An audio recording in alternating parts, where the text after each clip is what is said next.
Chers frères et sœurs, bonjour.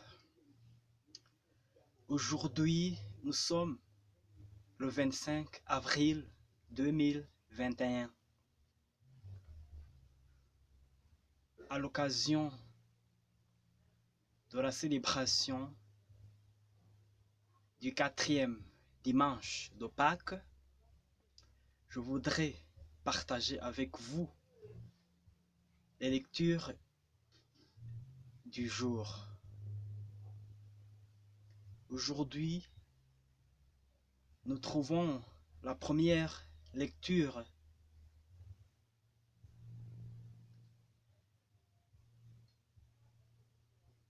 chez les Actes des Apôtres,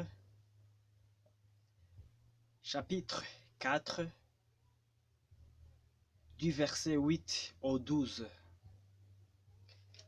Et la deuxième lecture, nous le trouvons dans la première lettre de Saint Jean, chapitre 3, du verset 1 à 2. Et enfin, l'évangile se trouve Saint Jean, c'est l'évangile de Jésus-Christ selon Saint Jean, chapitre 12, du 11e au 18e verset.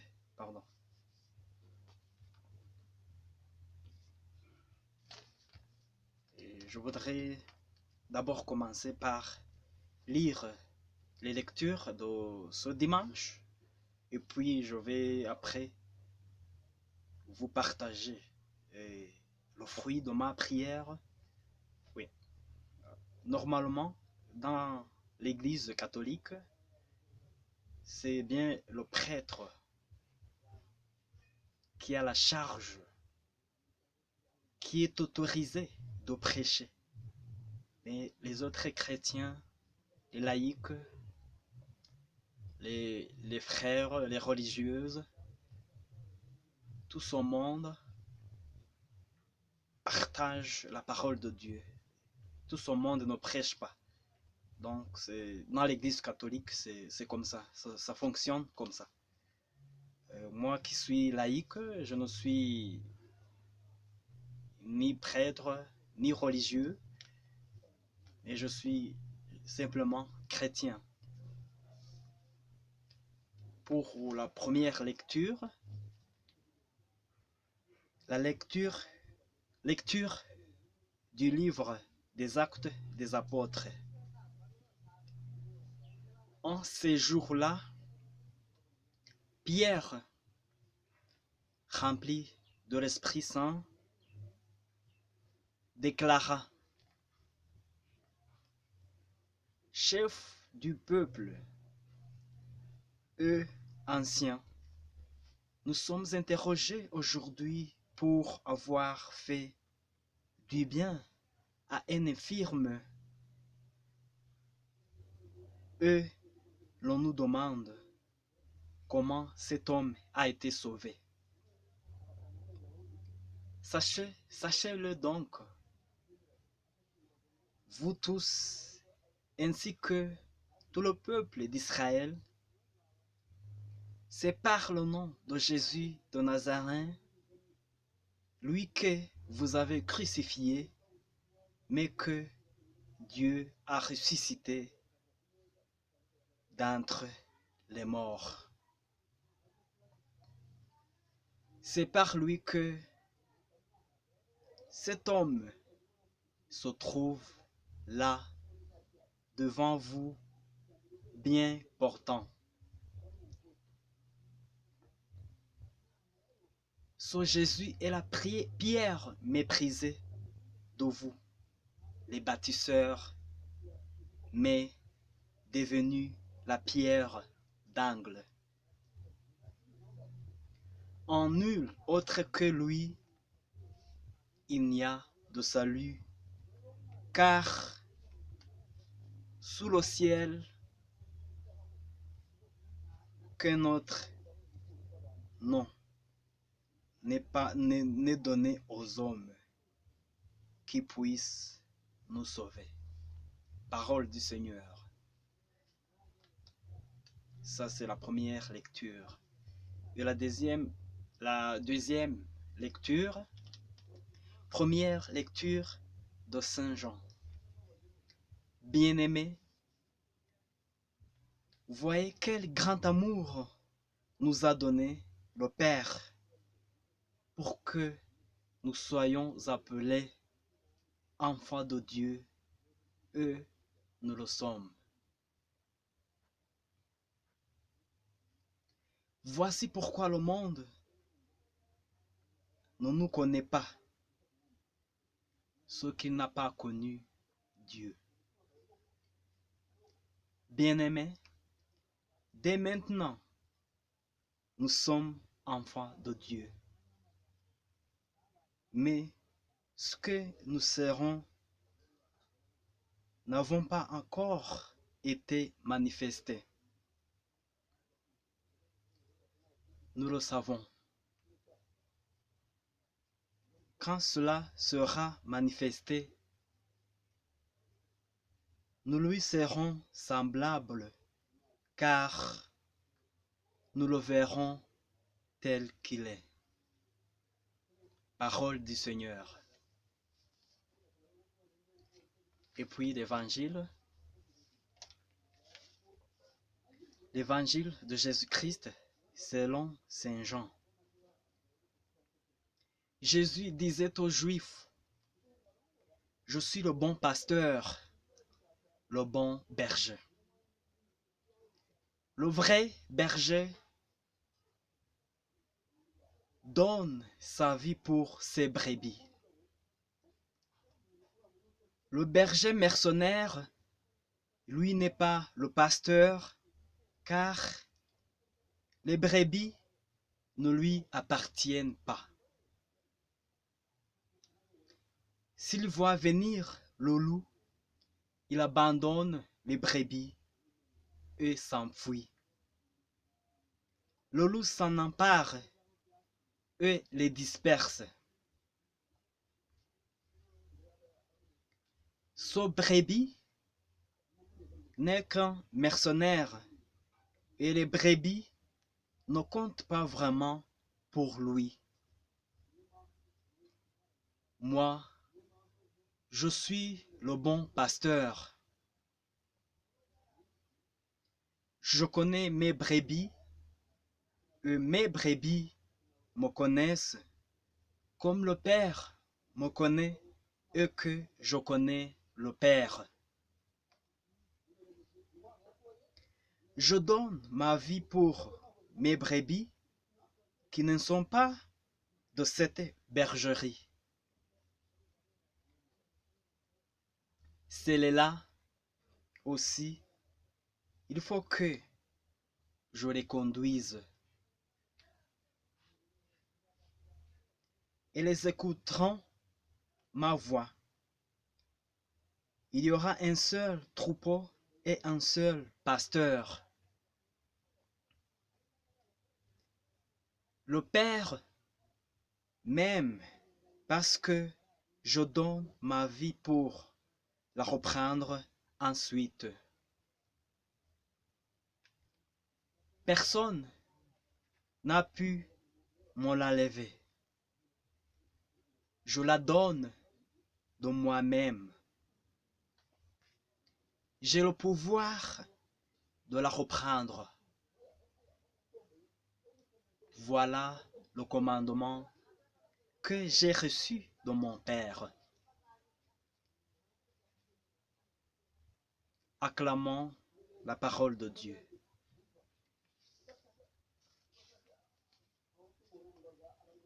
Et puis, je voudrais juste partager avec vous le fruit de ma prière, le message.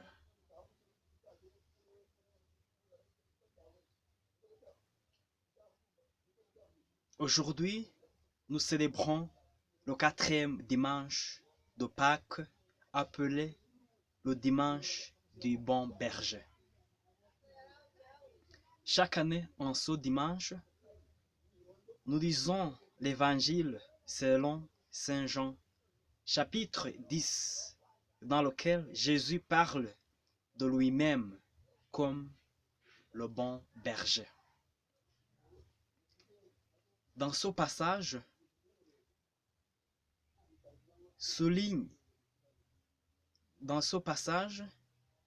Jésus souligne cette dimension du sacrifice pour celui qui veut le bien-être de ses brebis. Il dit, moi je suis le bon pasteur, le vrai berger qui donne sa vie pour ses brebis. Il contraste le bon berger à un mercenaire. Le mercenaire pense d'abord à ses propres intérêts. Quand le loup vient dévorer ses brebis, il fuit le premier et laisse ses brebis désemparées. Mais Jésus n'est pas un mercenaire, car donne sa vie pour ses brebis, pour son peuple que nous sommes. Certainement que son message était surtout adressé aux leaders religieux de son temps, c'est-à-dire les pharisiens, les sadducéens et les autres qui prétendaient représenter Dieu sans toutefois vivre selon l'Esprit de Dieu. Aujourd'hui, le message est à nous tous, car d'une manière ou d'une autre, nous sommes tous leaders et nous avons les gens à notre charge. Les prêtres, les parents, les politiciens, nous sommes tous appelés à être des vrais responsables qui savent faire des sacrifices pour le bien des personnes qui nous sont confiées. L'Évangile nous dit aussi que le bon berger connaît ses brebis et ses brebis aussi le connaissent. Il y a un attachement mutuel d'amour et d'intimité entre le bon pasteur et ses brebis. Et Jésus est son Père. Il dit, mes brebis me connaissent comme le Père me connaît et que je connais le Père.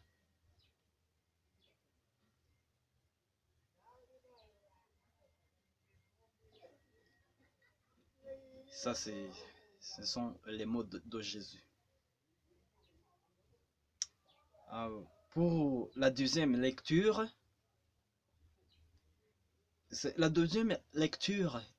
revient sur cet amour dans les termes similaires.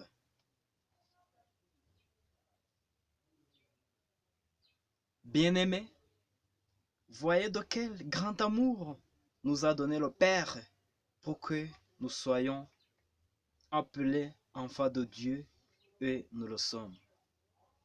Fin de citation. Je crois que ça sera difficile pour un mercenaire d'avoir ce genre de relation profonde avec ses brebis. Le bon berger ne s'arrête pas là. Il désire avoir toutes les brebis dans un même enclos, car il ne fait pas de distinction entre ce qui lui est confié.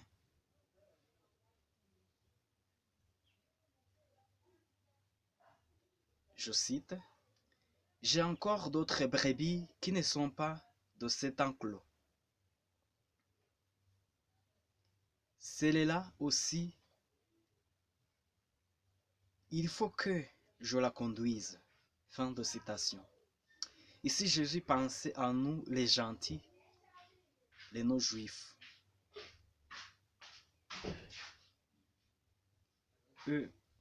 si nous avons eu la grâce de participer à ce plan de Dieu, sans aucun mérite de notre part, pourquoi faisons-nous de distinction entre les personnes? Et surtout, celles qui nous avons la charge. Ici, l'objectif de Jésus est de nous faire savoir que nous sommes tous enfants de Dieu. Je cite, « Elles écouteront ma voix. Il y aura un seul troupeau et un seul pasteur. » Fin de citation. Et c'est cela même, le royaume de Dieu, où nous serons tous rassemblés sous un seul chef et Seigneur Dieu.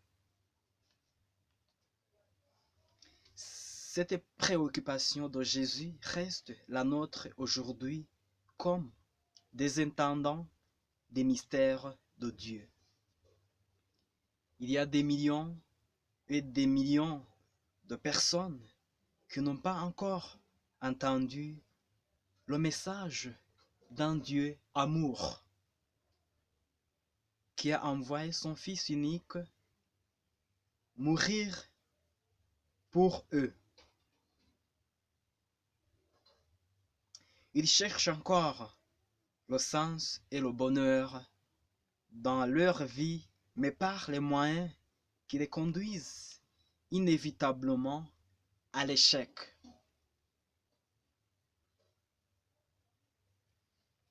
Je crois que ces gens vers qui nous sommes tous envoyés aujourd'hui comme des bons pasteurs qui vivent selon ce qu'ils ont promis de vivre le jour de leur baptême et des autres sacrements. Pour la vocation, aujourd'hui, comme je l'ai dit au début, c'est aussi le dimanche des vocations où nous sommes appelés à prier pour les vocations dans l'Église, au moins au sens traditionnel de ce mot. C'est-à-dire, prier pour que l'Église ait assez de religieux et religieuses qui sont chargés de propager la bonne nouvelle de façon particulière, tout en donnant leur vie à l'Église. Nous savons bien qu'aujourd'hui, il y a une carence assez considérable de prêtres, spécialement en Occident. Donc, nous sommes appelés à prier, non pas seulement pour l'effectif des religieux et religieuses, mais aussi pour qu'on ait des bons, pas seulement le nombre, mais aussi la qualité. La tentation ici est que nous pouvons prier fervemment pour que les autres répondent à cet appel en oubliant que nous aussi, nous faisons partie de ceux qui sont appelés à cette vie, ou bien que les nôtres le sont.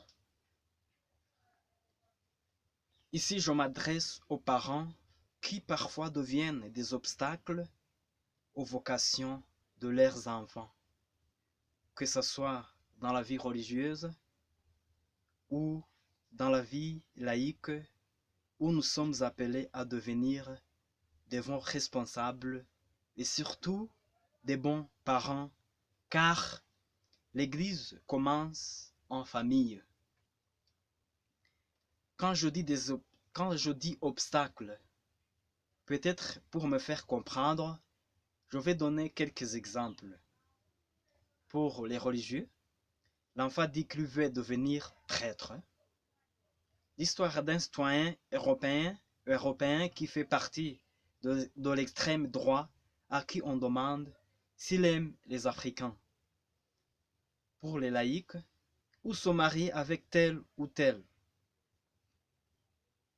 Est-ce que ce pourquoi je dépense mes énergies chaque jour, c'est cela ma vraie vocation? C'est cela que Dieu veut que je fasse de ma vie? Est-ce que ma vie témoigne ma foi chrétienne? Quelle est ma contribution positive dans la bonne marche de l'Église et du monde en général? Pour qu'il soit un monde de justice, d'amour, de liberté, de tolérance et de vérité. Mes frères et sœurs, aujourd'hui je peux ne pas être en mesure de changer.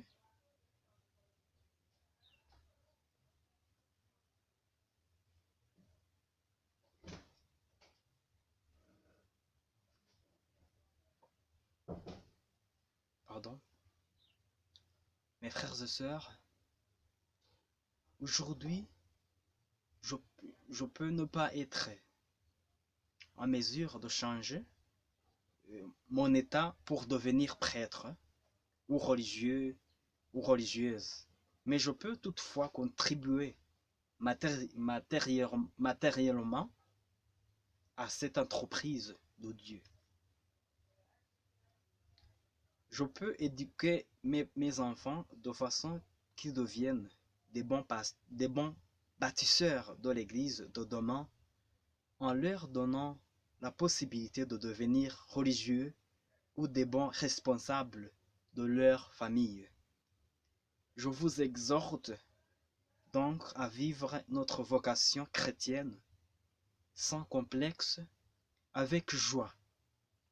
Donner notre vie librement comme Jésus qui la donne, sans aucune contrainte. Être fier de Jésus, notre modèle, lui qui était rejeté, mais qui est devenu la pierre angulaire, comme l'atteste Pierre dans la première lecture. Demandons cette grâce, non seulement d'avoir de nombreuses vocations, mais surtout de bonnes vocations inspirées par le nom de Jésus, le nom par lequel nous sommes sauvés. Amen. Merci d'avoir écouté et suivi mon partage sur les lectures d'aujourd'hui, le 25 avril 2021. Vous aurez aussi l'occasion de suivre mes explications, mes expériences de prière. Ceci était mon expérience de prière et mes réflexions sur les lectures d'aujourd'hui, les 3 lectures. La première lecture est tirée du livre des Actes des Apôtres et la deuxième lecture était tirée de la première lettre de Saint Jean, et puis l'évangile aussi se trouve. Et c'est l'évangile de Jésus-Christ selon Saint Jean. Je voudrais vous rappeler aussi les versets. Pour la première lecture, c'est la lecture du livre des Actes des Apôtres, chapitre 4, du verset 8 au 12. Pour la deuxième lecture, nous le trouvons, c'est la première lettre de Saint Jean, chapitre 3, du premier verset au deuxième. Et l'évangile se trouve, c'est l'évangile de Jésus-Christ selon Saint Jean, chapitre 10, du verset 11 au 18e. Merci beaucoup, je vous aime. Ayez la foi. Je suis toujours là pour vous. Merci.